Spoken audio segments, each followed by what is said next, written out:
আপনাদের ফেনীর জামাই শহীদ জিয়া, ফেনীর জামাই না? এটার নাম শুনলে কেন যেন শহীদ এ শব্দটা আগে চলে আসে। তাকে কিন্তু মেরে ফেলা হয়েছে যেভাবেই হোক। শেখ মুজিব, তাকেও মেরে ফেলা হয়েছে। আজ পর্যন্ত আমি কোন শয়তানের মুখেও শুনিনি যে শহীদ মুজিব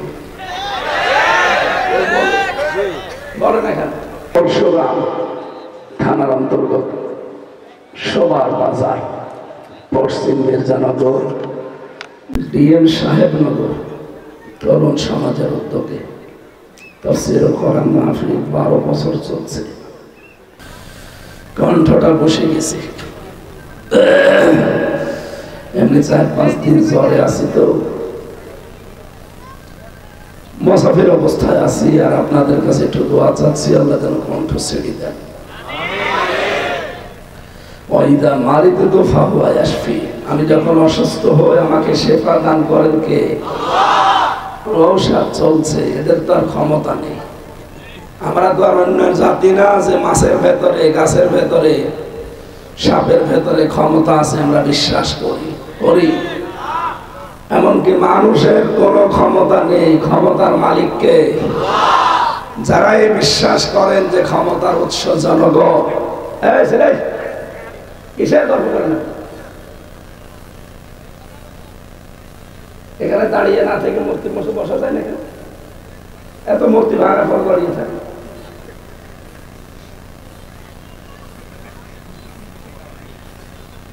না, ভাঙা তো কম হয়নি, সারা দেশে হাজার হাজার কোটি টাকার এই পাথরের বানানো মূর্তি, যার ভেতরে ক্ষমতা আছে বলে অনেকে বিশ্বাস করে। কিন্তু আমরা বরাবর বলে এসেছি, মূর্তি শুধু না, মূর্তি যে বানিয়েছে তারও কোনো ক্ষমতা নেই। আসল ক্ষমতা কার? প্রতিদিন আমরা পড়ি আল্লাহু আকবার, সবার উপরে কে? সুতরাং যাদের এই বিশ্বাস আছে যে ক্ষমতার উৎস জনগণ, তারা মুশরিক। আপনি এই বিশ্বাস পাল্টান। যদি এমন দলে থাকা লাগে যে দলের বিশ্বাসী এইটা যে ক্ষমতার উৎস জনগণ, ওই দলও জাহান্নামে যাবে। আপনি তো ওই দলের সাথে যেতে চান? হ্যাঁ, যদি যেতে চান আমি আপনার জন্য দোয়া করে দিচ্ছি, একেবারে জীবনের মতো দোয়া। সেদিন কে যেন একটা দোয়া করছিল, আল্লাহ বঙ্গবন্ধুকে জাহান্নামের সর্বনিম্ন স্থান। সবাই বলছে আমিন। আপনাদের ফেনীর জামাই শহীদ জিয়া, ফেনীর জামাই না? এটার নাম শুনলে কেন যেন শহীদ এ শব্দটা আগে চলে আসে। তাকে কিন্তু মেরে ফেলা হয়েছে যেভাবেই হোক। শেখ মুজিব, তাকেও মেরে ফেলা হয়েছে। আজ পর্যন্ত আমি কোন শয়তানের মুখেও শুনিনি যে শহীদ মুজিব বলে না। কেন বলে না? এই কারণে, কারণ শহীদ এই শব্দটা আল্লাহ যার তার নামের আগে পছন্দ করে। আপনাদের জামাইয়ের নামের আগে শহীদ জিয়া এই শব্দটা আছে, এই কারণে লক্ষ লক্ষ হাজির মাথার উপরে নিম গাছের যে ছায়া, এটা তার অবদান।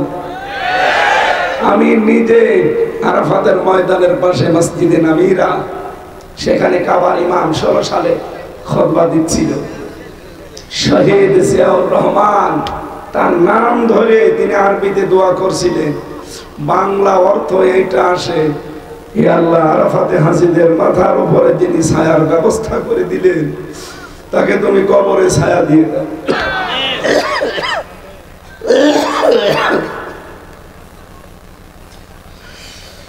এই জন্য শহীদ এই শব্দটা একজনের নাম আসলেই চলে আসে। তাকেও মেরে ফেলা হয়েছে, আর একজন, তাকেও মেরে ফেলা হয়েছে। কেউ শহীদ বলে না। আরো অনেকে বলে যে ওইভাবে মারা ঠিক হয়নি, অন্তত 10-15 টুকরো করলে ভালো হতো। ওইভাবে আসলে একবারে গুলি করে মেরে ফেলা, টুকরা টুকরা যদি করতো তাহলে অন্তত মারা হয়েছে এটা বোঝা যেত। এই জন্য শহীদ ওনার নামের আগে আমরা কেউ বলি না, কেউ বলেও না। আমরা বলি তো না, কেউ বলেও না। কেন? কারণ শহীদ শব্দটা পছন্দ করেন কে? যদিও এই 15.5 বছরে অনেকের নামের আগে আমরা শহীদ দেখেছি। টাকা ভাগাভাগি করতে গিয়ে মরে গেছে 7-8 টাকা শহীদ। এইদিকে নিয়ে আসেন, এদিকে নিয়ে আসেন।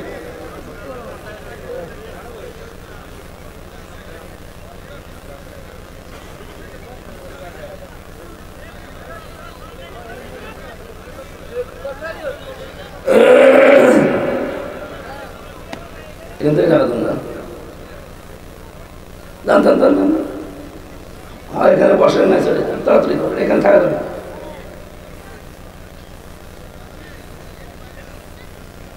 ক্লাস আকারে 1 ঘন্টা কথা বলবো, ক্লাস নেব একটা। আজকের আলোচনা ঘর কি? ঘর ছোট্ট মনে হচ্ছে না? এর ভেতরে দুনিয়ার সব আছে। আমরা এই ঘর নিয়ে কথা বলবো ইনশাআল্লাহ। ফেনীবাসী রব্বুল আলামিনের কাছে প্রথমে আবার দোয়া করছি, আল্লাহ তুমি আমার কণ্ঠটা ছেড়ে দাও। আমার হাতে তো কিছুই নেই। মুক্ত জীবনে যখন ফিরিয়েই দিয়েছো, কোনোদিন ভাবি না যে আমি এবার বের হব। কারণ ওরা যেভাবে রেখেছিল, ছাতা কবে মরে যেত। আমার সামনে কত লাশ বেরিয়ে গেল। 24 ঘন্টা ফাঁসির কন্ডেম ছেলে, তালা লাগিয়ে, এরপর সিসি ক্যামেরা দিয়ে রেখেছি, কেউ যেন আমার সাথে কথা না বলে। আর পাহারাদার দিত দেবদুলাল, সঞ্জয় কুমার, সুব্রত বালা, অসিত ঘোষ, দেবদাস। এতো সব আল্লাহর ওলির নাম বলছি। এগুলো ছিল আমার পাহারাদার। এর কাছে আলেমি কি আর জালেমি কি। ওর সাথে যে 2-1 মিনিট একটু কোরআন হাদিসের কথা বলবো, ও তো আল্লাহকে বিশ্বাস করে। ও আমির হামজা কি আর ওর কাছে মামুনুল হক কি। ওর কাছে ওই সুইডেন আসলাম ও হামসা।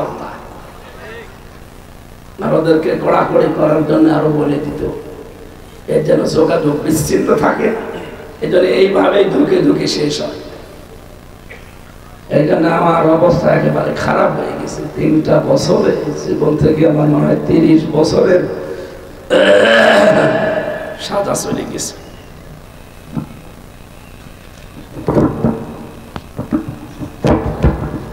রিভাব দেন, হ্যাঁ রিভাব দেন। ঠিক আছে, এটা ঠিক আছে, ঠিক আছে। আওয়াজ বাড়িয়ে রিভাব দেবেন যেন গলায় চাপ না লাগে। শহীদের শব্দটা বলছিলাম এই কারণে, বারবার কোরআন শরীফের ভেতরে রব্বুল আলামিন কোন মানুষ যেন শহীদের ব্যাপারে মুখ দিয়ে কোনো কথা না বলে যে শহীদও মরে গেছে, না, এটা যেন কেউ বলতে না পারে। এজন্য মুখের উপরে আল্লাহ নোটিশ দিয়েছেন, ওয়ালা তাকুলু লিমান ইউকতালু ফি সাবিলিল্লাহি আমওয়াত বাল আহয়াউ ওয়ালাকিন লা তাশউরুন। বলেন আল্লাহু আকবার। সূরা বাকারা 154 নম্বর আয়াতে আল্লাহ জানিয়েছেন, যারা শহীদ হয়ে যায় এদেরকে তোমরা বলবা না যে মরে গেছে, না, এরা জীবিত, কিন্তু তোমরা টের পাও না। কে বলছে? মুখ দিয়ে মানুষ যেহেতু কথা বলতে পারে, এজন্য মুখের উপরে আল্লাহ আইন দিয়েছেন যে বলা যাবে না। মুখের পরে মানুষ যেহেতু ধারণা করতে পারে অন্তরে, কোথায় বলেন বলেন, অন্তরে যেন ধারণাও কেউ না করে যে শহীদ যারা ওরা মরে গেছে, না। আলা তাহসাবান্নাল্লাযীনা কুতিলু ফি সাবিলিল্লাহি আমওয়াতা বাল আহয়াউন ইনদা রাব্বিহিম يرزقون বলেন আল্লাহু আকবার সূরা আলে ইমরান 170 নম্বর আয়াতে আল্লাহ জানিয়েছেন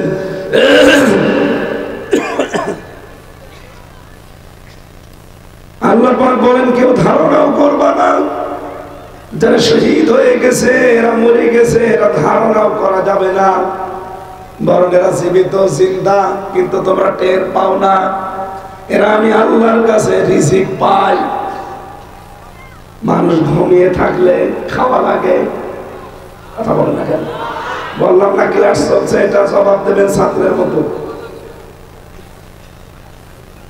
ঘুমিয়ে যারা থাকে ওরা খাওয়া লাগে না জেগে থাকলে খাওয়া লাগে তার মানে শহীদ যারা ওরা ঘুমিয়ে যায় না ওরা জেগে আছে জেগে থাকলে খাওয়া লাগে বলেন খেলে রক্ত তৈরি হয় কি তৈরি হয় খাবার খেলে মানুষের শরীরের ভেতরে 5টা জিনিস তৈরি হয় খাবারের নির্যাস দিয়ে তৈরি হয় পিত্ত রস যেটা দিয়ে খাবার হজম হয় 2 নম্বরে তৈরি হয় বীর্য যেটা দিয়ে শরীর সুঠাম থাকে 3 নম্বরে খাবার দিয়ে তৈরি হয় রক্ত 5.5 কেজি থেকে 6 কেজি রক্ত আমাদের শরীরে মাথা থেকে পা পর্যন্ত দ্রুত গতিতে চলাফেরা করছে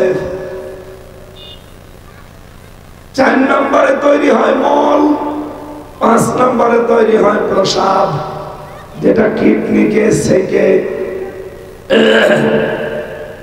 শরীরের জামগুলো বের করে দেয় বিজ্ঞান প্রমাণ করেছে একবার যদি কেউ প্রসাব এটা আল্লাহ যেভাবে স্বাভাবিক নিয়মে আমাদের প্রসাব বের করে দেয় এটা যদি বন্ধ হয়ে যেত আপনি যদি হাসপাতালে গিয়ে একবার প্রসাব বের করার চেষ্টা চালান আপনি খবর নিয়ে দেখবেন কমপক্ষে 12,000 টাকা খরচ হবে একবার প্রসাব করতে যাদের প্রসাব বন্ধ হয়ে যায় 2-3 বার 4 বার 5 বার করে 24 ঘন্টায় প্রসাব করা লাগে কি 5-12 60 শুধু 60,000 টাকা প্রতিদিন প্রসাবের খরচ দেওয়া লাগতো প্রত্যেক দিন আমরা 16 কেজি করে অক্সিজেন নেয় একটা সুস্থ মানুষ কত কেজি আপনি হাসপাতালে খবর নেবেন 1 কেজি অক্সিজেনের দাম কমপক্ষে 66,000 টাকা আর টের পাচ্ছেন কত লক্ষ লক্ষ টাকা খরচ করে বেঁচে থাকা লাগতো একদিন আমার আল্লাহ বিনা টাকা এগুলো আমাদেরকে ফ্রি দিয়ে দিয়েছেন কোনদিন জিবরাইল এসে বাড়ির দরজায় বলে না যে এটা প্রসাবের টাকা প্রতিদিন 60,000 এটা সূর্যের আলোর টাকা এই বিল যদি ধরিয়ে দিত কাগজ আমার মনে হয় অনেকেই জিবরাইলের নাক মুখ সমান করে ফেলত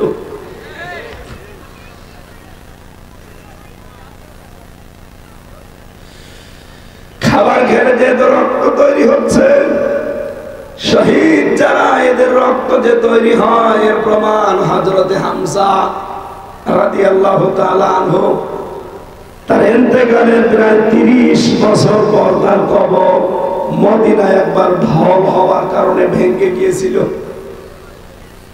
উহুদের ময়দানে ওই সময় যারা যুদ্ধ করেছে অনেকে তো বেঁচে আছে আজও রক্ত অনুসন্ধান করে দেখে 30 বছর আগে মুহাম্মদুর রাসূলুল্লাহ সাল্লাল্লাহু আলাইহি ওয়াসাল্লামের চাচা হযরতে হামজা উহুদের ময়দানে যে শহীদ হয়েছিলেন যে কয় জায়গায় কাফেররা তরবারি দিয়ে আঘাত করেছিল ওই জায়গাগুলো দিয়ে এখনো তাজা রক্ত ফিনকি দিয়ে বের হয়ে আসছে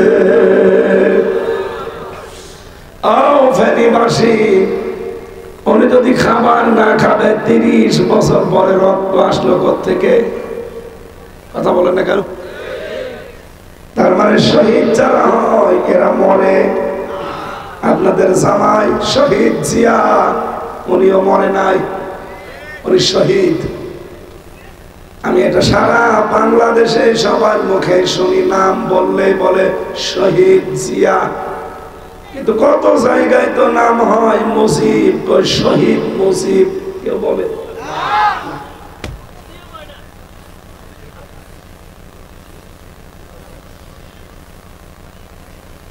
এখানে এই জায়গার জামাই যেহেতু, তার জন্য একটু দোয়া করা দরকার। আপনাদের জামাই না, দোয়া করছে আল্লাহ যেন তাকে মাফ করে দেয়। তার স্ত্রী যেহেতু এখন বিধবা, আপনাদের মেয়ে বেগম খালেদা জিয়া অসুস্থ হয়ে লন্ডনে আছে, কানাডায়।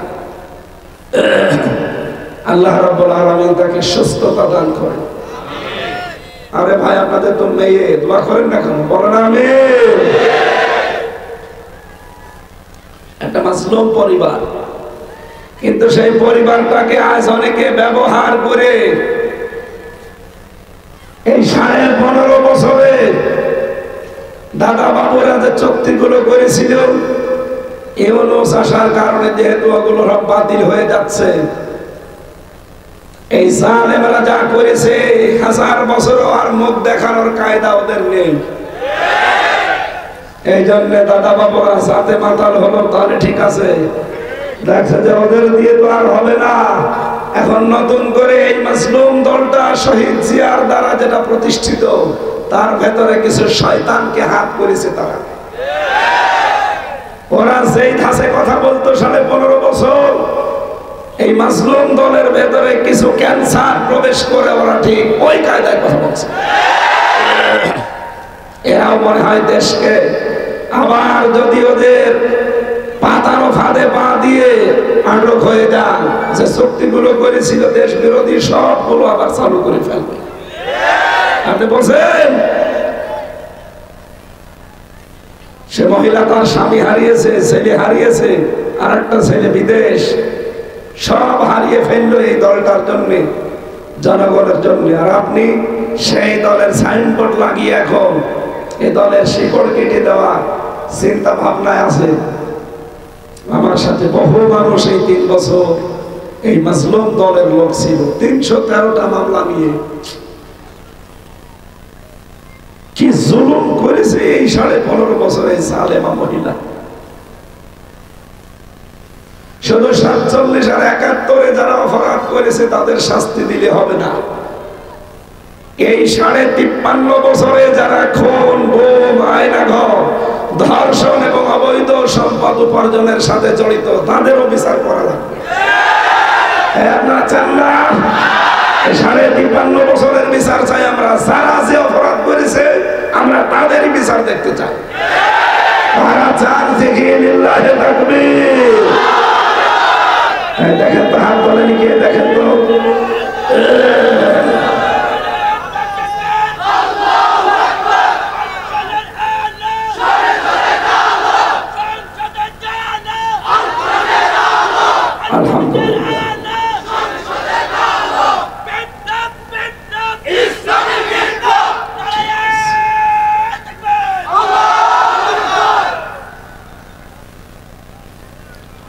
আমার ভাইরা যে কোরআন থেকে কথা শোনার জন্য এসেছি, আমি কয়েকটা তথ্য লিখেছি আধুনিক ভাবে। আপনি এভাবে হয়তো চিন্তা করেননি, দেখেন ভালো লাগবে নাকি বলবো না। যে কোরআন শুনতে এসেছি আমরা, এই কোরআনের প্রথম সূরার নাম ফাতিহা, নাকি ফাতিহা বাদ দিয়ে দেবেন? সূরা ফাতিহার ভেতরে 29টা যে অক্ষর দিয়ে আমরা কোরআন পড়ি, এর ভেতরে 7টা অক্ষর আপনি পাবেন না। কয়টা? মনীষী যারা, জ্ঞানী যারা, তারা চিন্তা ভাবনা করে তথ্যগুলো বের করেছে। এই 7টা অক্ষর আল্লাহ সূরা ফাতিহায় দেয়নি কেন? ভালোভাবে খেয়াল করবেন, ভালো করে শুনে কি বলছে, এটা আপনারা দরকার। সূরা ফাতিহায় আপনি প্রথমে দেখবেন সা অক্ষরটা নেই। কোন অক্ষর? আলিফ, বা, তা, সা, এই 4 নাম্বারটা। সা নেই কেন? গবেষক যারা চিন্তা করেছে, সা শব্দ দিয়ে একটা অক্ষর দিয়ে, হরফ দিয়ে একটা শব্দ তৈরি করা যায়, তার নাম সাবুর। সাবার, সাবর মানে ধ্বংস। সবর মানে কি? সূরা ফাতিহায় যেহেতু 7টা আয়াত আছে, কোন মানুষ যদি এই 7টা আয়াত দুনিয়ার জীবনে আমল করতে পারে, কোন দিন আমার আল্লাহ তাকে ধ্বংস করে দেবে না। এরপরে দ্বিতীয় নম্বরে আপনি পাবেন জিম। কি বললাম? জিম মানে জাহান্নাম। পুরা কোরআন শরীফের ভেতরে জিম দিয়ে অধিকাংশ জায়গায় দেখবেন আল্লাহ জাহান্নাম শব্দটা দিয়েছেন।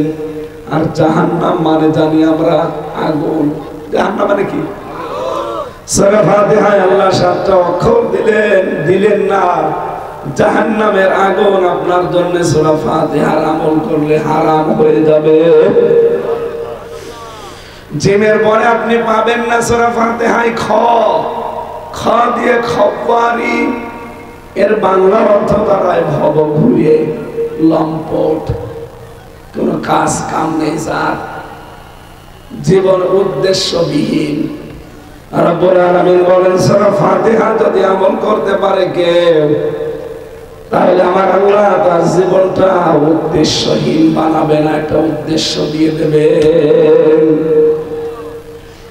এরপরে আপনি দেখবেন সূরা ফাতিহায় শিন, এই শব্দ অক্ষরটা নেই। শিন দিয়ে একটা শব্দ বানানো যায় শাকাওয়াত। শাকাওয়াত মানে দুর্ভাগা। শাকাওয়াত মানে কি?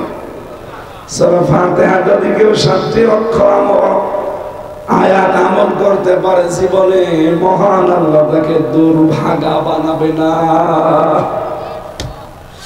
এরপরে বেনি সূরা ফাতিহার ভেতরে আপনি ঝা পাবেন না। ঝা দিয়ে সাক্কুম, জাহান্নামের একটা খাবারের নাম। সূরা ফাতিহা পড়লে আমার আল্লাহ আপনাকে জাক্কুম গাছের ফল খাওয়াবেন না, তার মানে জাহান্নামে দেবেন না। 6 নম্বরে অক্ষর আমি পাইনি, তার নাম জ। জ মানে জুলুম। জুলুম মানে অন্ধকার। জুলুম মানে কি? সূরা ফাতিহা আপনি আরম্ভ করবেন, 7টি আয়াত যদি জীবনে মিলাতে পারেন, অন্ধকার জীবনে থাকলে আল্লাহ দূর করে দেবে। সর্বশেষ যে অক্ষরটা আমি পাইনি সূরা ফাতিহায়, তার নাম ফা। ফা মানে ফিরাক। ফিরাক মানে বিচ্ছেদ। আজ কত মানুষ সূরা ফাতিহার আমল না করার কারণে আমার আল্লাহ তাদের সন্তানাদি, সম্পদাদি, জনগণ, দুনিয়ার মানুষ থেকে তাদেরকে অলরেডি বিচ্ছিন্ন করে দিয়েছে। যে 2 মহিলা পালিয়ে গেল, দেখেন তো, তাদের একজনের মেয়ে আমেরিকার মন্ত্রী ছিল, একজনের মেয়ে এশিয়া মহাদেশের একটা বিশাল দায়িত্ব পালন করত। কি একটা কপাল আল্লাহ! সূরা ফাতিহার আমল জীবনে না থাকার কারণে বিচ্ছেদ করে দিয়েছে সন্তানাদি, সম্পদাদি, এমনকি বাবার বাড়িতে পর্যন্ত সে থাকতে পারল না। তার বাবার বাড়িটা এখন ঢাকার এটা জন টয়লেট হয়ে গেছে। কিছুদিন আগে আমি দেখার জন্য গিয়েছিলাম, দেখি 8-10 জন করে টয়লেট করতে যায়, বসাবে ঢোকে 4-5 জন, 7-8 জন করে, এদিকে এদিকে এদিকে, মনে হচ্ছে জামাতবদ্ধ টয়লেট চলছে। এভাবে যদি কিছুদিন যেতে থাকে, দেখবেন তার বাবার আসল ভিটা যেটা, ওইটাও আবু জেহেলের বাড়ির মতো জাতীয় পায়খানা হয়ে যাবে। এজন্য সূরা ফাতিহার আমল আমাদের জীবনে দরকার নেই। এই যে 7টা অক্ষর আল্লাহ দেয়নি এমনিতে না, মনীষী গবেষক যারা চিন্তা ভাবনা করে এগুলো বের করেছে। আমরা আজকে থেকে সূরা ফাতিহার যে 7টা শিক্ষা আছে, এগুলো তাফসীর থেকে হাক্কানি তাফসীরে পাবেন, দেখে মিলিয়ে জীবনে আমল করার চেষ্টা চালায়। বলেন আমিন। আমি কোরআনে কারীমের 10 নম্বর সূরা, সূরা ইউনূস, 11টা রুকু আছে, 109টা আয়াত আছে, মক্কায় নাযিল হয়েছে। মাত্র একটা আয়াত পড়েছি, ক্রমিক নাম্বার 25। কত? আলোচনার বিষয় ঘর। কি বললাম? এবার আসেন আমার আল্লাহ কি বলেন সেই দিকে যায়। ভাঙ্গা ভাঙ্গা কণ্ঠে বোঝা যাচ্ছে কথা, কথা যাচ্ছে। আল্লাহ রাব্বুল আলামিন বলেন আল্লাহু ইয়াদউ ইলা দারিস সালাম। আল্লাহ তিনি তোমাদেরকে ডাক দেন, ইলা মানে দিকে, দার মানে ঘর, সালাম মানে শান্তি। আল্লাহ তোমাদেরকে ডাকেন শান্তির ঘরের দিকে, সালামের ঘরের দিকে। এখানে সালাম নামে কেউ আছেন? নেই। সালাম নামে কেউ আছেন? হাত তোলেন তো। আপনার বাড়িতে আমাদের এখন দাওয়াত, চলেন সবাই মিলে যাই। আল্লাহ বলেন আমি সালামের বাড়ির দিকে ডাকি। এবার আসেন আমরা ব্যাখ্যায় যাচ্ছি। রব্বুল আলামিন বলেন এই পৃথিবীতে যে ঘরের সিস্টেম মানুষ বোঝে, দুনিয়ায় যত ঘর আপনি দেখবেন, ঘর বানাতে হলে প্রথমে পিলার লাগে, খুঁটি লাগে। কি কথা বলেন না? ঘর বানাতে পিলার লাগবে না, খুঁটি লাগবে না? খুঁটি দিয়ে হয়ে যাবে ঘর। এর ছাদ দেওয়া লাগবে বা চাল দেওয়া লাগবে। আমরা গ্রামাঞ্চলের মানুষ দেখি, মানুষ চাল দেয়, এদিকে একটা, এদিকে একটা, এদিকে একটা, এদিকে একটা, চার চালা।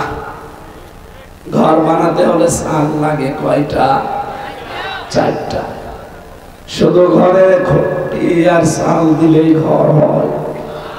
কি লাগবে? গুরুত্বপূর্ণ দরজা। বলেন তো কি? দরজা ঘরের একটাই থাকলে ভালো হয় না? মানে আর একটা কি চুরি করার জন্য? একটা ঘরের একটা দরজায় থাকা দরকার, কিন্তু একটা ঘরের জ্বালানা তিন চারটা দিলে অসুবিধা নেই। আপনি জ্বালানাটা দেওয়ার সময় যদি এই নিয়তে দেন যে আমি এখান থেকে মসজিদের আজান শুনে সেজদা দিতে যাব, এই জ্বালানাটা যতদিন ঠিকে থাকবে সাদগায়ে জারিয়ার সওয়াব পাবেন।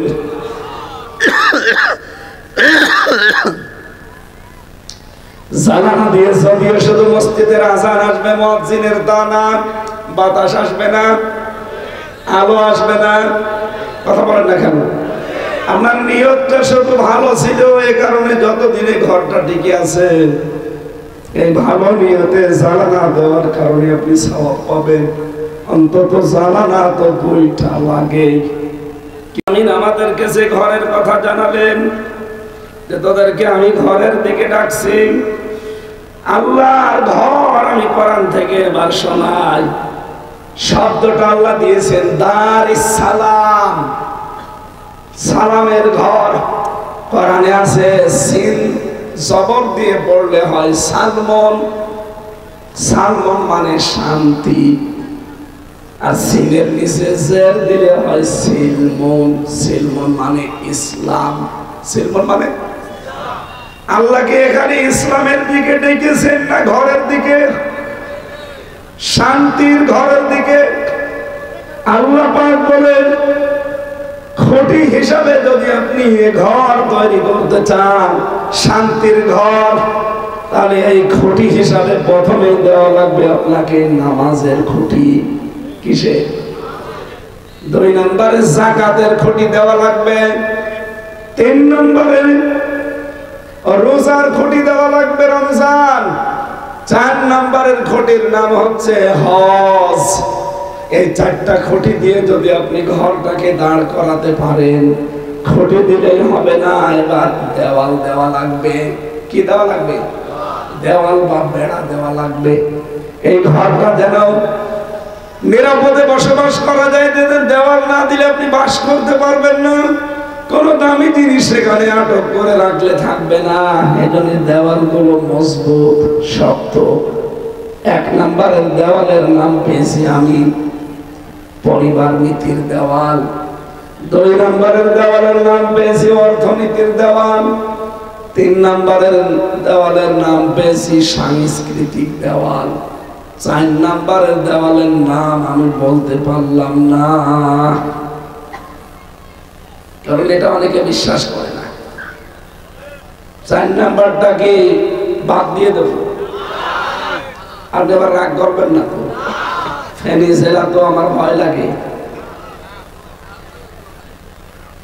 যারা আজ বাংলাদেশে বলেন যে কোরআনের সাথে রাজনীতির সম্পর্ক নেই, আমার এই ছোট মাথার ভেতরে কোরআনে 918 জায়গায় পেয়েছি কোরআন দিয়ে রাজনীতি করা লাগবে। আপনি এই কথা বললেন কি করে? আপনাকে তওবা করা লাগবে। যদি এই মানুষগুলো তওবা না করে, এদের ঈমান নেই, এরা মারা গেলে যারা জানে, এইরকম মানুষের কবরও দেওয়ার দরকার নেই। আর বুঝে শুনে যদি কেউ এরকম মানুষের পেছনে সাপোর্ট দেয়, সেও বেঈমান। নিয়ে আসেন, কোন বাবা নিয়ে আসবেন, ভুল ধরার জন্য নিয়ে আসেন। আমার ছোট মাথায় যদি আমি 918 জায়গায় পাই, ও বড় বড় মাথা যাদের, ওরা তো আরো বেশি পাবে। এখানে 4 নাম্বার দেওয়ালের নাম পেয়েছি আমি রাজনীতির দেওয়াল লাগবে। ঘরকে যদি আপনি সঠিকভাবে মেরামত করতে চান, এগুলো তো সব আমি বানাচ্ছি না, তাফসীরের নাম বলছি, বানাতে যে মিলিয়ে দেখবেন। এবার আমি ঘরের জন্য দিয়েছিলাম, শুধু খুঁটি আর বেড়া দিলে হচ্ছে না, চাল লাগবে না। এক কথা বলে না কেন? গুরুত্বপূর্ণ চাল দেওয়াই লাগবে, ছাদ দেওয়াই লাগবে, কারণ বৃষ্টির পানি যেন ভেতরে না আসে, সূর্যের আলো যেন সরাসরি না আসে। রব্বুল আলামিন বলেন এর প্রথম চাল যেটা, তার নাম হবে ঈমান। 2 নম্বরের চালের নাম সৎকর্ম। 3 নম্বর চালের নাম যুদ্ধনীতি। 4 নম্বর চালের নাম সমাজনীতি। শুধু চাল দিলে ঘর হচ্ছে না প্রথম, এবার দরজা লাগবে। যে দরজা আমার আল্লাহ সেট করে দিয়েছেন এই ঘরের জন্য, ওই দরজাটা দিয়ে আপনাকে প্রবেশ করা লাগবে। নাম হচ্ছে লা ইলাহা ইল্লাল্লাহু মুহাম্মাদুর রাসূলুল্লাহ। এবার আপনার ভেন্টিলেটর দরকার আছে না নেই? আরো জোরে বলেন। জানালা লাগে, ভেন্টিলেটর লাগে। জানালা 2টার নাম আমি পেয়েছি, একটা মুআমালাত আর একটা মুআশারাত। ভেন্টিলেটর লাগবে, সেই কয়টা পারেন দেবেন না। একদিক থেকে আলো ঢুকবে, আর একদিক থেকে বের হবে। তার দেবেন, আর একদিকে তার বের করবেন।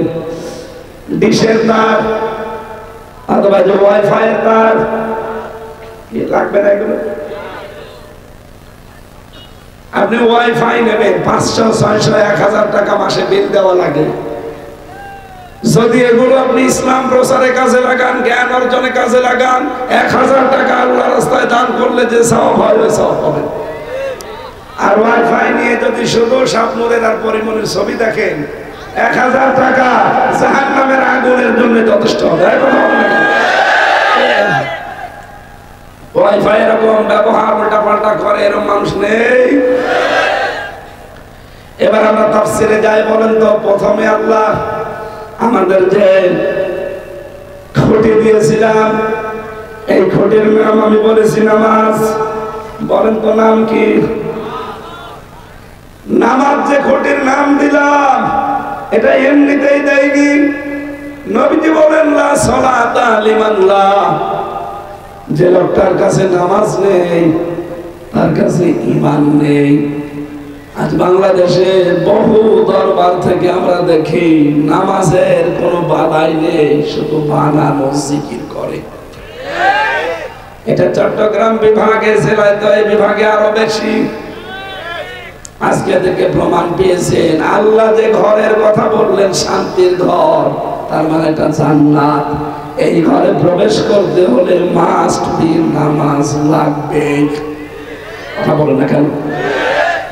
বাংলাদেশে 48টা দল এখন নিবন্ধিত রাজনৈতিক, বাকি নিবন্ধনের বাইরে আরো যা আছে সব মিলে প্রায় 84টার উপরে।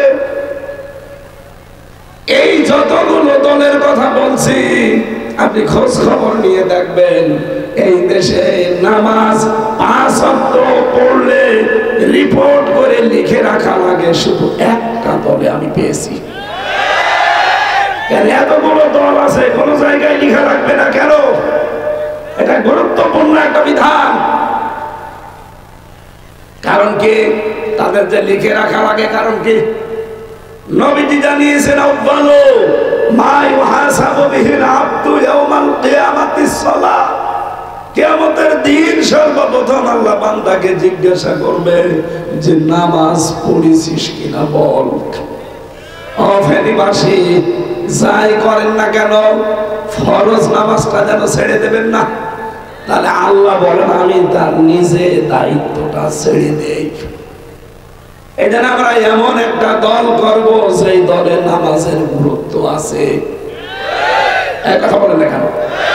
আরে ভাই আমি শান্তির ঘরে যেতে চাই, জান্নাতে যেতে চাই, আমার প্রথম ঘরের খুঁটি গাড়া লাগবে শক্ত করে। যার জীবনে নামাজটা যত বেশি শক্ত তার জীবনে আপনি তত অন্যায় কম দেখবেন।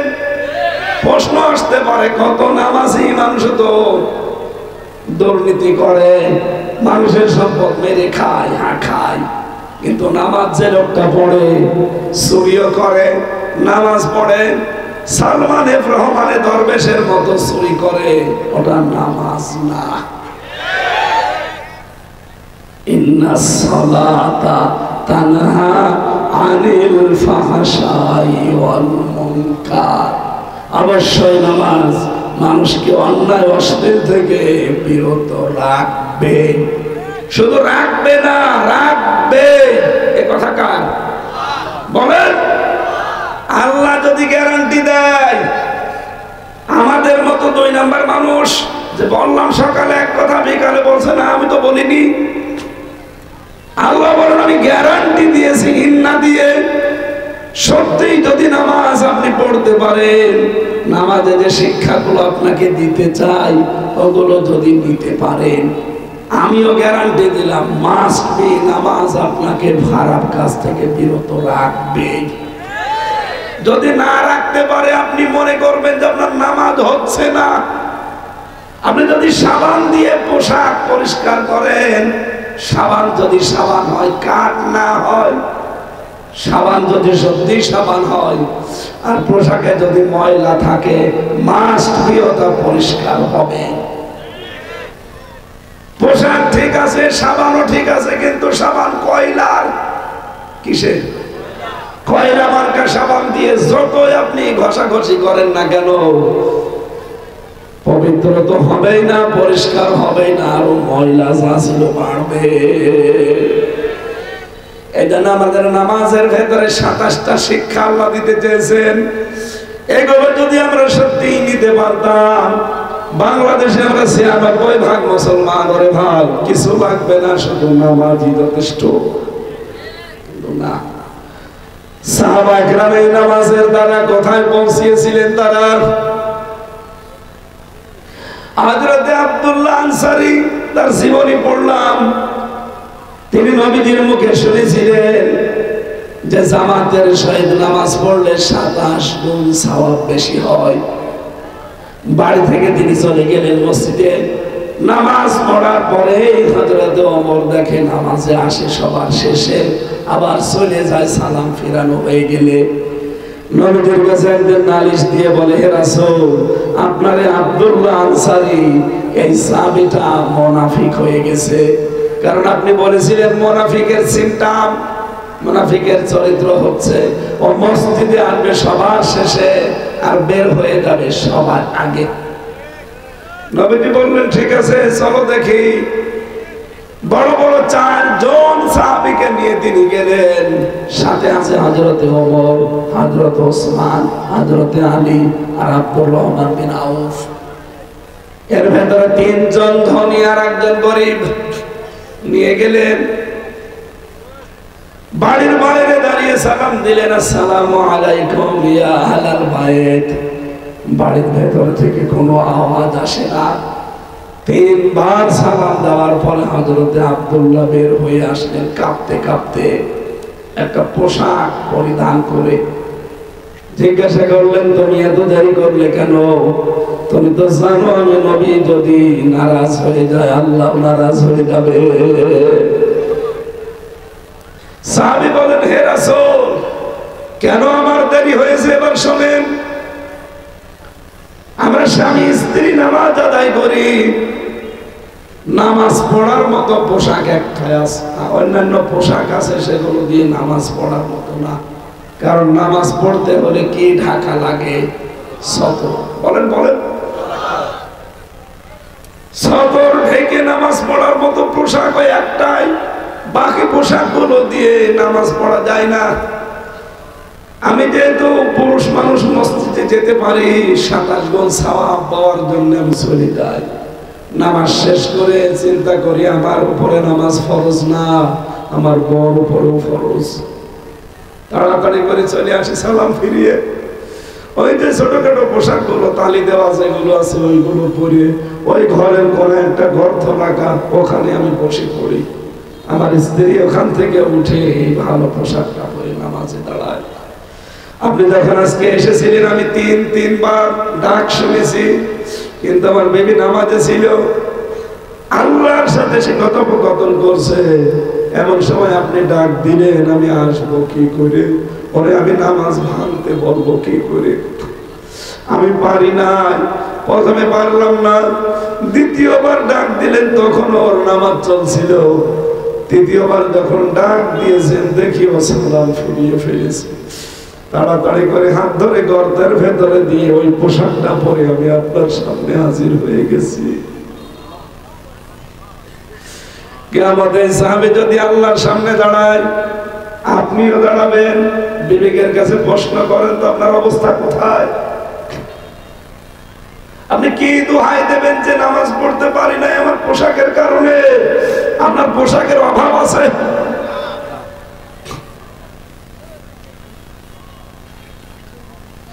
নবীজি উকি মেরে দেখলেন উঠানের উপরে একটা ছেলে শিকল দিয়ে বাঁধা, ডাক দিয়ে বলে, আব্দুল্লাহ তুমি এত নিষ্ঠুর, এতটুকু একটা বাচ্চা বেঁধে রেখেছো শিকল দিয়ে উঠানের উপরে।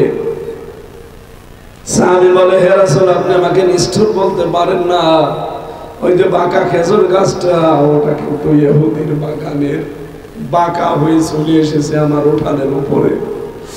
আমার স্ত্রী যখন ঘরের কাছে থাকে, আমি কর্মের জন্য বাইরে চলে যাই, ছোট ছোট তালিযুক্ত পোশাক পরে।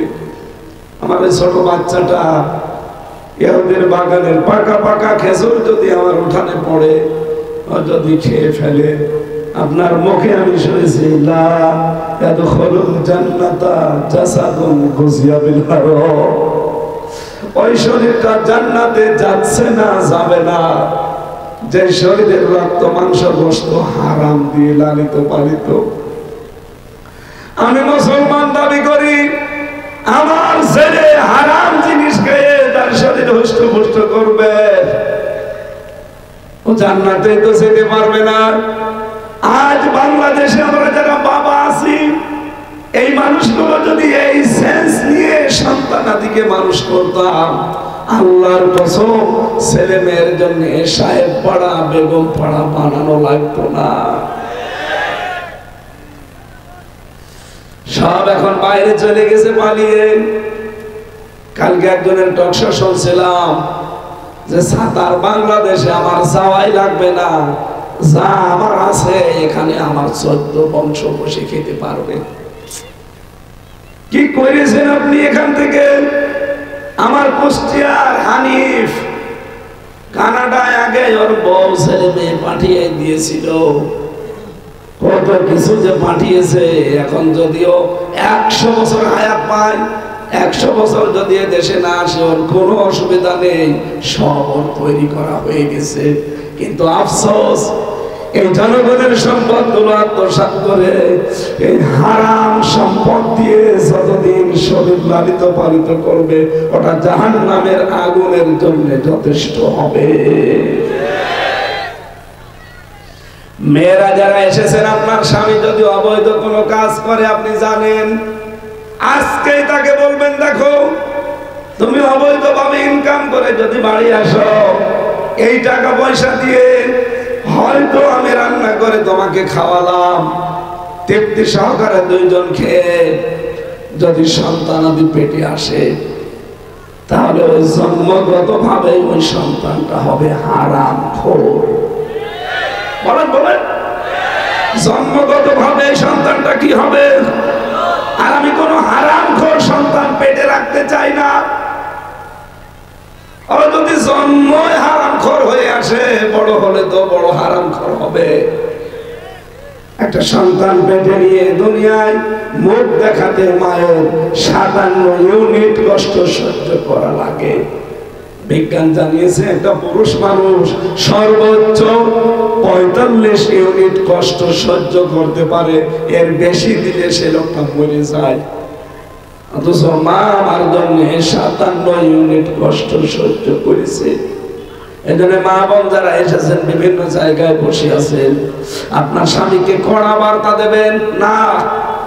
তোমার অবৈধ ইনকামের এই খাবারগুলো আমি নিজে খেয়ে হারামখোর সন্তান পেটে রাখতে পারবো না। যদি আমাকে নিয়ে সংসার করতে না চাও, যতটুকু পারবো হালাল ইনকাম করা লাগবে, হারামে আমি যেতে দেবো না।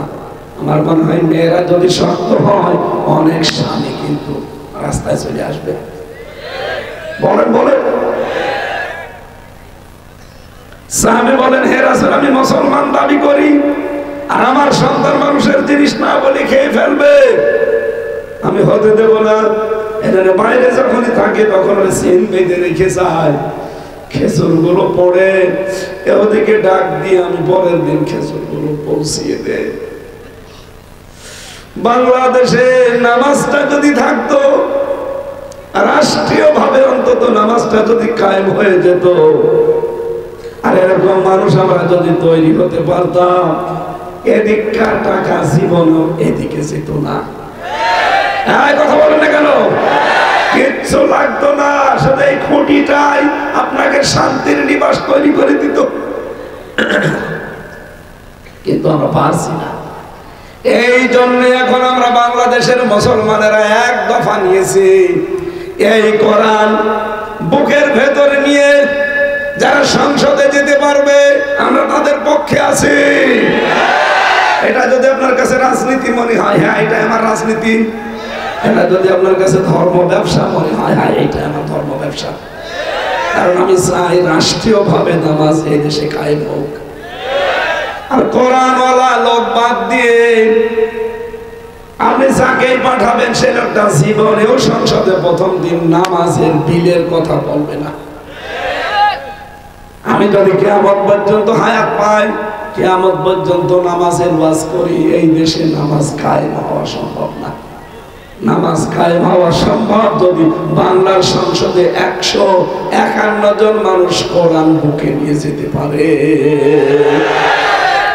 এইটা আপনার কাছে রাজনীতি মনে হয়?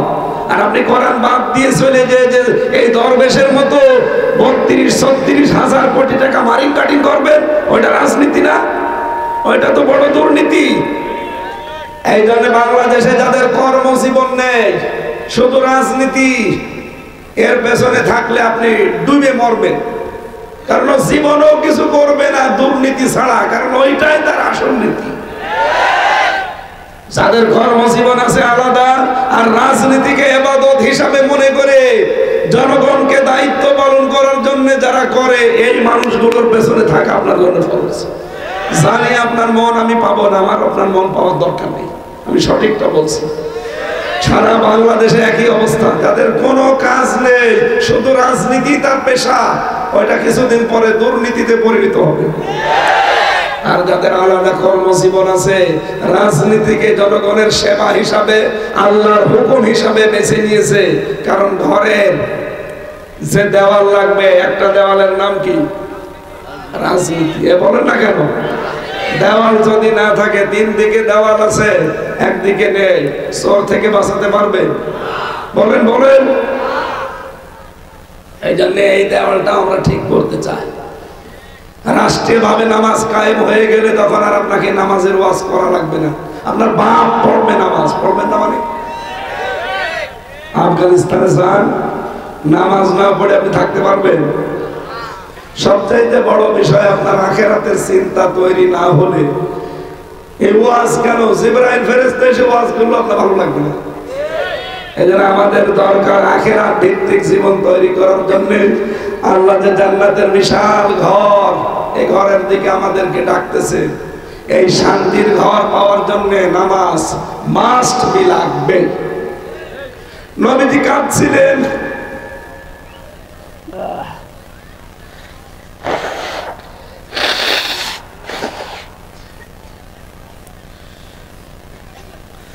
কি করি আমার শরীর সব ঠিক করে না। হযরত ওসমান ডাক দিয়ে বলেন, হে নবী, আপনার চোখের পানি। নবীজি বললেন, আমার চোখের পানি ওই ছোট্ট বাচ্চা হাতে আর পায়ে শিকল বাঁধা আছে এই দৃশ্য দেখার পর। কেউ কি আছো আমার চোখের পানি এখন মুছে দিতে পারো? হযরত ওসমান জোর দিয়ে জোরে গেলেন দৌড়ে ইহুদির বাড়িতে এসে বললেন, দেখো ওই যে আব্দুল্লাহ আনসারীর বাড়ির উপরে যে ঘরটা আছে, এই বাঁকা খেজুর গাছের বিনিময়ে আমি তোমাকে কি দিতে পারি তুমি বলো? লোকটা দেখে আমি বেচতে চাই না জোর করে। যখন ওসমান এত বড় ধনী মানুষ, ওই সময় আরব জানে 7 জন ধনী মানুষ ছিল, তার ভেতরে ওসমান একজন। ডাক দিয়ে বলে, ওসমান না, আমি ওটা বিক্রি করব না। হযরত ওসমান বলে, তুমি আজকে এই একটা খেজুর গাছের বিনিময়ে যা চাবে আমি তাই দিয়ে দেব। লোকটা চিন্তা করছে, ঠিক আছে এবার কাজ। বলে, ওসমান আমি রাজি আছি বিক্রি করতে, একটা খেজুর গাছ দিয়ে দেব বিনিময়ে পুরো একটা বাগান তোমার অমুক জায়গায় আছে, ওটা পুরাটা লিখে দেওয়া লাগবে। তাড়াতাড়ি নিয়ে আসেন দলিল। খেজুরের পাতা নিয়ে এসেছে, লিখে দিয়েছে ওই খেজুর গাছের বিনিময়ে আমার একটা বাগান আমি লিখে দিলাম। ইহুদি হাতে পেয়ে তো আনন্দে আছে, হযরত ওসমান একটা কপি পেয়ে আনন্দে আছে। ইহুদি আবার জিজ্ঞাসা করছে, ওসমান এতক্ষণ তোমার চোখের ভেতরে আমি পানি দেখেছিলাম, হঠাৎ একটা আনন্দের ছাপ, তোমার চেহারার ভেতরে অন্যরকম একটা ছাপ দেখতে পাচ্ছি, কারণ কি? হযরত ওসমান বলে, দেখো তোমার ওই বাঁকা খেজুর গাছের সাথে আমার নবীর চোখের পানি লেগে আছে। আমি নবীকে এখনো দাঁড় করিয়ে রেখেছি ওখানে। তুমি আজকে যদি এই চোখের পানির বিনিময়ে এই বাঁকা খেজুর গাছটার পরিবর্তে আমি ওসমানের একটা বাগান না, ওরকম আমার ৭০টা বাগান আছে, যত বাগান সব সহ আমার স্ত্রী পুত্র, আমার স্থাবর এবং আমাকেও যদি চাইতে আমি সব দিয়ে দিতাম। সরিয়ে দেব। তারপরও আজকে ওই গাছটা আমার লাগতো, ওই কারণে ওর সাথে আমার নবীর চোখের পানি লেগে আছে। তোমার সাথে কথা বলে আমি সময় নষ্ট করতে চাই না। চলে গেলেন নবীজির কাছে। তার আল্লাহর নবীর চোখের পানি এই দাম দেওয়ার জন্য একটা খেজুর গাছের বিনিময়ে যদি একটা পুরো বাগান দিয়ে দিতে পারে, ও বাংলার মুসলমানেরা, সামনে আমার নবীর আদর্শটা প্রতিষ্ঠা হওয়ার সময় চলে আসতেছে। কথা বলে না কেন? বিশ্ব নবী এই পৃথিবীতে 10টা বছর তিনি রাষ্ট্র চালিয়েছিলেন কোরআন দিয়ে। আমরা 96% মুসলমানের দেশে আজও 1 বছরও চালাতে পারিনি। কথা বলে না কেন? শুধু খাওয়ার পরে মিষ্টি খাওয়া সুন্নত না, শুধু দস্তরখানা বিছিয়ে খাবার খাওয়া সুন্নত না, শুধু নেশা করা সুন্নত না। বিশ্বনবী 10 বছর তিনি কোরআন দিয়ে রাষ্ট্র চালিয়েছে, এইটা সুন্নাত। এই সুন্নাত আমরা পালন করতে চাই না। আপনার বিবেকের কি হয়েছে বলেন তো? আপনি এই সুন্নতের কথাটা বলতে গেলে আপনার মন আমি পাই না।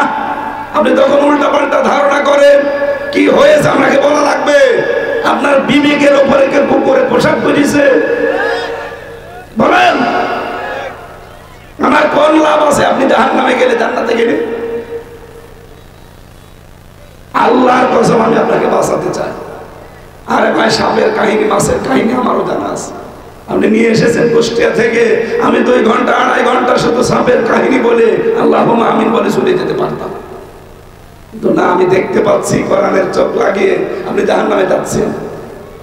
নবীজি 10 বছর যেটা দিয়ে রাষ্ট্র চালিয়ে বললেন খায়রুল কুরুনি করনি, আমার যুগ শ্রেষ্ঠ যুগ, বাংলাদেশকে শ্রেষ্ঠ বানাতে হলে কোরআনের বিধান লাগবে না?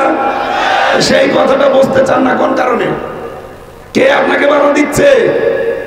অবশ্যই মনে করবেন শয়তান এখানে ব্যারিকেড দিয়ে আছে। কথা বলে না কেন? এই যে সাইফুল সাহেব এখন যদি বাড়িতে যে দেখে সালাম দিয়ে ওনার স্ত্রীকে, ওনার স্ত্রী গালি দিচ্ছে, ওয়ালাইকুম আসসালাম না, শুয়োরের বাচ্চা, কুকুরের বাচ্চা, ওনার ভালো লাগবে? খারাপ লাগবে? না না, আপনি বোঝেননি তাই বলতেছে। উনি জ্ঞানী মানুষ হলেও ভালো লাগবে না, খারাপও লাগবে না। চিন্তা করবে আমার একটা ভদ্র বউ, এটা শিক্ষিতা নেই, ভালো বংশের মেয়ে, জীবনে কোনোদিন মাথা তুলে আমার মুখের উপরে কথা বলল, আর আজকে আমি সালাম দিলাম, আমার গালি দিচ্ছে কুকুরের বাচ্চা বলে। অবশ্যই এর জিনে ধরেছে। কিসে ধরেছেন? আপনি কোরআনের এতগুলো দলিল, আপনি একটা দলিল খণ্ডন করতে পারবেন? আমি শান্তির ঘরের দিকে আপনাকে ডাকতে চাই। এই ঘরগুলো বানাতে হলে নামাজ যেমন লাগবে, রোজা যেমন লাগবে, রাজনীতিও লাগবে, সমাজনীতিও লাগবে। বলেন, আপনার ঘরের জানালা ঠিক নেই, দরজা ঠিক নেই, ভেন্টিলেটর ঠিক নেই, এরপরে ঘরের চাল ঠিক নেই, কিচ্ছু ঠিক নেই, আপনি যাবেন কি করে? এই জন্য আমি আপনাকে বাঁচাতে চাচ্ছি। আপনার বিবেকের উপর একটু প্রশ্ন করেন যে আসলে কি আপনি জান্নাতের এই শান্তির ঘরের দিকে যেতে পারছেন? না, আপনি তো দৌড় দিয়েছেন জাহান্নামের ঘরের দিকে। এরপরে আল্লাহ জাহান্নামের ঘরের বর্ণনা দিয়েছেন, ওয়াল্লাযীনা কাসাবুস সাইয়্যাতি জাযাউ সাইয়্যাতি বিমিসলিহা ওয়া তারহাকুহুম যিল্লা মা লাহুম মিনাল্লাহি মিন আসীম কান্নামা উগশিয়াত ফুজুরুহুম বিতআম মিনাল লাইলি মুসলিমা উলাইকা আসহাবুন নার হুম ফিহা খালিদুন। জাহান্নামের ঘর আল্লাহ সাজিয়ে দিয়েছেন অন্ধকার। কিভাবে কিভাবে সাজানো থাকবে? আমরা আজ বাংলাদেশে জান্নাতের ঘরের দিকে অনেকে যেতে রাজি না, শুধু ছুটতেছি জাহান্নামের ঘরের দিকে। হাতে পায়ে ধরে বলছে ভাই বেঁচে থাকেন, জীবনে নামাজ নিয়ে আসেন, সম্পদ থাকলে যাকাত শুরু করেন, যেহেতু রাষ্ট্রীয়ভাবে নেই, নিজেকে বাঁচান। যাকাতের সম্পদ আপনার না, ওটা ধনী গরিব মানুষের হক। গরিবের হক যতদিন রাখবেন ততদিন আপনার সম্পদ সব অপবিত্র থাকবে। জীবনে হজ ফরজ হলে হজ করে আসেন। কার জন্য কি করে রেখে যাচ্ছে? কথা বলেন। এই বিবেকে একটু নাড়া দেয় না, আমি কার জন্য কি করব? আমি আমার ইমান থেকে বলছি, আমার নিজের বাবার নাম রিয়াজ আলী, তার বাবার নাম জাহান আলী, তার বাবার নাম নওয়াজ আলী, এরপরে আমি আর চিনি না। হ্যাঁ, সত্যি কথা বলছি, আমি চিনি না।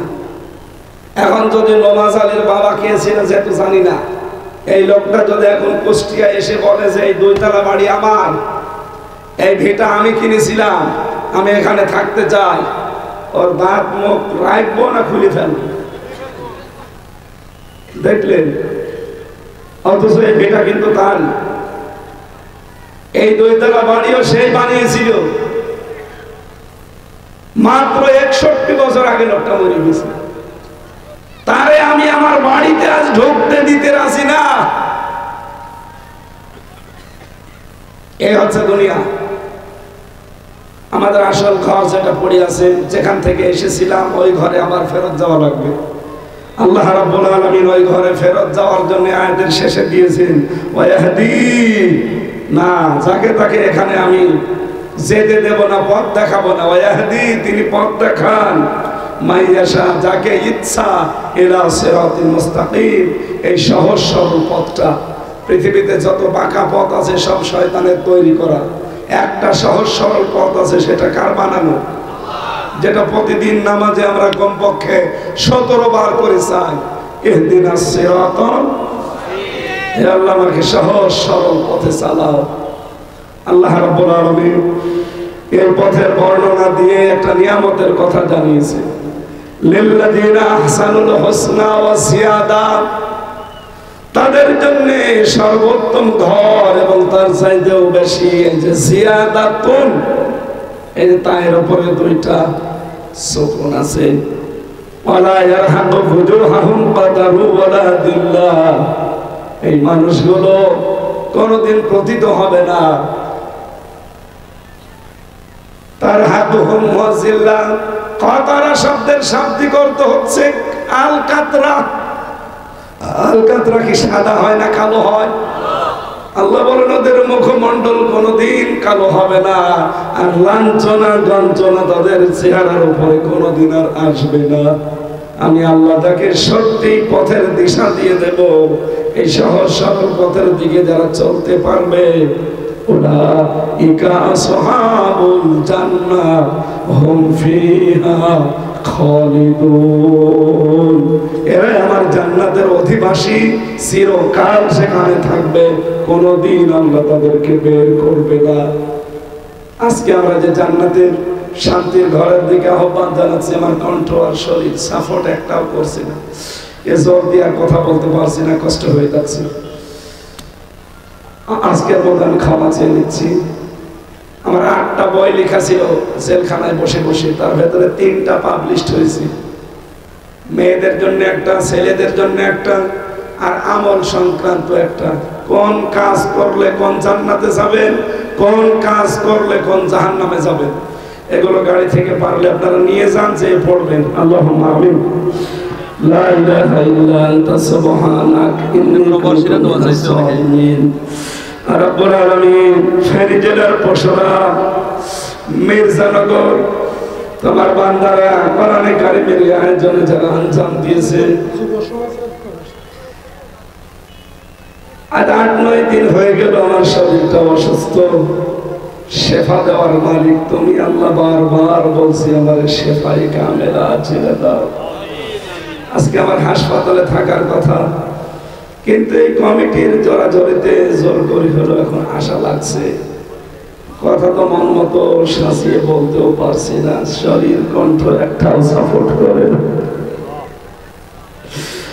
রব্বুল আলামিন, জেলখানার এই অন্ধ প্রকোষ্ঠ থেকে মুক্ত জীবনে যখন ফিরিয়ে দিয়েছ, আল্লাহ আমার কণ্ঠটা তুমি ভিক্ষা দাও, আমার শরীর স্বাস্থ্য তুমি আগের অবস্থায় ফিরিয়ে দাও। প্রবাস থেকে তোমার বান্দা বান্দিরা টাকা পাঠায়, এলাকার যুবকরা মিলে এই মাহফিলটা সাজিয়েছে। তুমি জান্নাতের দিকে, সালামের ঘরের দিকে ডাক দিয়েছ। এই ঘর তৈরি করার জন্য যে খুঁটি লাগবে, ছাদ লাগবে, সামিয়ানা লাগবে, দরজা জানালা, ভেন্টিলেটর লাগবে, আমরা কিছুটা হলেও কাজ পেয়েছি। এইভাবে করে আমাদের জীবনটা সাজানোর তৌফিক দাও। মা বোনদেরকে তুমি খাদিজার মতো বানিয়ে দাও। কবরে যারা আছে কবরগুলো জান্নাতুল ফেরদাউস তৈরি করে দাও। আগামীর এই দেশটা আল্লাহ তোমার রঙে রঙিন করে দাও। আমার চর্ম চোখে দেখতে চাই 56,000 বর্গ মাইল তোমার কালাম দিয়ে চলছে। আল্লাহ তোমার যে বান্দা নিয়ে এসেছে সাইফুল ভাইকে কবুল করে দাও। যত যুবক স্বেচ্ছাসেবকের দায়িত্বে আছে, যেই মা তাদেরকে পেটে নিয়েছে, মায়ের পেট খাদিজার মতো বানিয়ে দাও।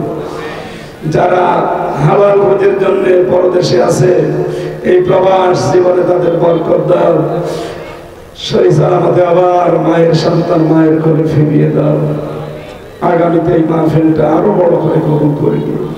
আমার শরীরটা তুমি, আমি আবার বলছি, তুমি সুস্থ করে দাও। আলহামদুলিল্লাহ রাব্বিল আলামিন। লা ইলাহা ইল্লাল্লাহু মুহাম্মাদুর রাসূলুল্লাহ।